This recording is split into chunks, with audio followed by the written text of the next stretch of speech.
we'll guide you through how to send files via Dropbox. If you find this helpful, consider subscribing and liking the video. First, open your web browser and go to Dropbox.com. Make sure you're logged into your account. Once you're in, you'll see the home interface with a menu on the left side. Click on the option that says All Files to view your existing files or to upload a new one.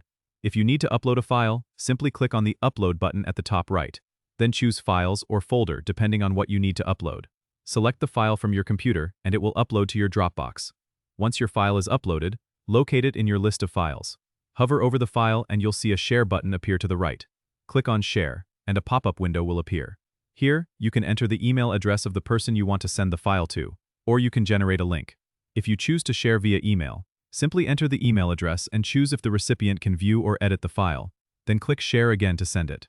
If you prefer to send a link, click Create next to Link to generate a shareable link. You can copy this link and send it through email, messaging apps, or any other method you prefer. Keep in mind that you can set permissions on the link to allow only viewing or editing as you see fit. This is a great way to quickly share files without having to worry about file size limits on email. And that's how you can easily send files using Dropbox.